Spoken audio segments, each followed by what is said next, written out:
Take me back, dear Lord, to where I first believed. Take me back, dear Lord, to where I first believed. Oh Lord, I do believe. Oh, help my unbelief. Hear my prayer, O Lord. Guide my way and help me to believe and help me to receive. Take me back, dear Lord, to where I first believed. Take me back, dear Lord, to where I first believed, to where I first received, to where I first believed.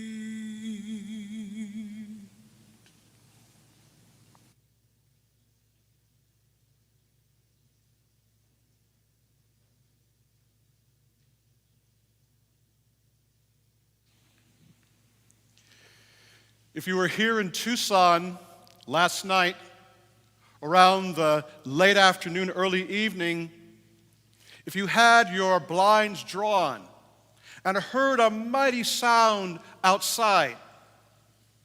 Here at the St. Thomas More, normally when we hear a mighty sound outside, it is the trolley. But last night it was not the trolley. When I opened my blinds, I saw dust flying, debris flying. And then after a while, rain began to fall. With reckless abandonment, it fell. When I got up this morning, it was interesting because our little cloister area was in disarray a bit. But I went for a walk last night after it, and everything smelt wonderful. The temperature had dropped several degrees.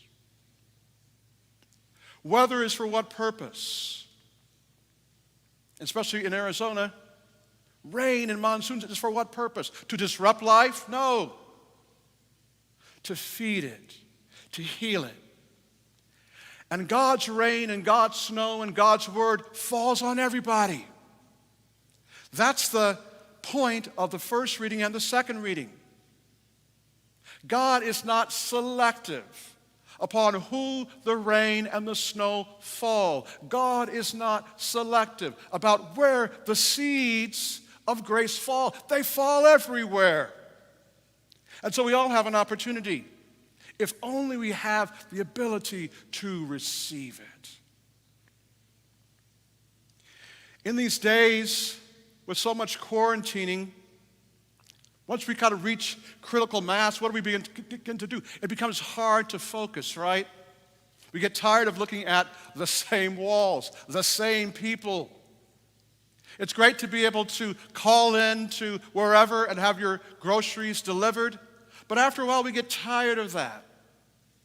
And if we're not allowing that grace and the freedom of God, which continues to fall even during this pandemic, to fall upon us with reception, what happens?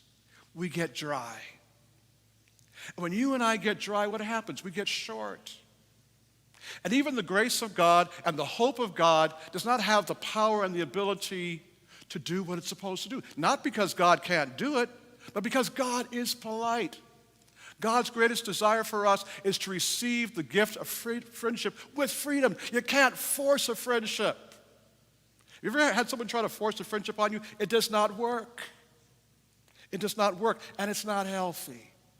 And God does not force friendship upon us. God offers it with beauty and truth and freedom and salvation and healing. God offers it. That's what we hear so beautifully illustrated in that reading of the sower and the seed.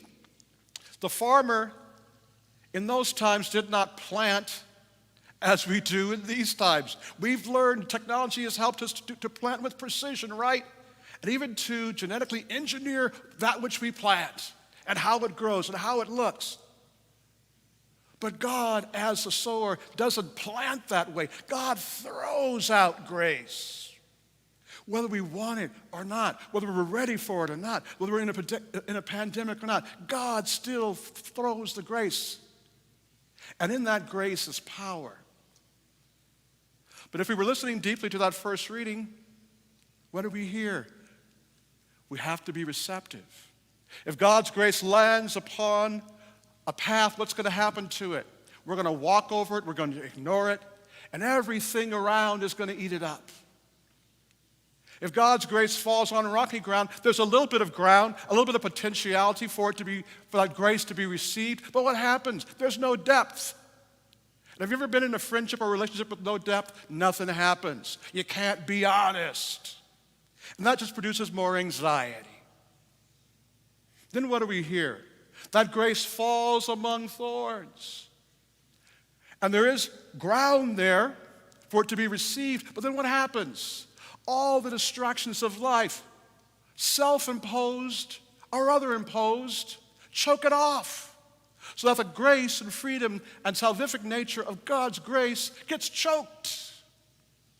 And I feel in these days with so much polarization, God's grace is getting choked because people aren't talking to each other. People aren't listening to each other. And we're becoming more and more paranoid. Someone sneezes, and instead of saying, God bless you, we say something else. That's what happens when God's grace falls among thorns and thickets. The life which grows so freely, intended for salvation and movement, gets choked by our nonsense and the world's nonsense. But thanks be to God, what do we also hear in that gospel? Some of that grace and friendship falls on good ground. And when it does, what does it do? When you and I are willing to do the work of tilling ourselves and allowing that grace to come into ourselves and that friendship to come into ourselves and the humility of God to come into ourselves, great things happen. We check our egos so it doesn't become all about us. It becomes about God raising us up, God directing us, God leading us. And when that happens, yield happens, and great yield happens. So maybe the homework for the week is this. If we were listening deeply to that second reading, what do we hear? The whole creation which we are a part of yearns for the coming of God, for the love of God. So maybe our homework this week and for the next few months is doing what? Looking at our ground, examining it, and saying, what has it become? In all this difficulty, am I still tilling it, taking care of it, so I can take care of myself, others, and to truly, deeply be able to receive this grace? Like when I first believed. Like when I first believed. Like when we first fell in love. When we think back to those wonderful experiences, what are we? Just open. So as we approach the table of the Word and of the Sacrament this day, we ask our God for courage and grace and temperance and fortitude to keep tilling. When we get tired, close your eyes and go back to that place of first encounter where you and I were transformed through an encounter with a spirit of truth and love. Take me back, dear Lord, to where I first believed. Take me back, dear Lord, to where I first believed. Oh Lord, I do believe. Oh, help my unbelief. Hear my prayer, O Lord. Take my hand and help me to believe, and help me to receive. Take me back, dear Lord, to where I first believed.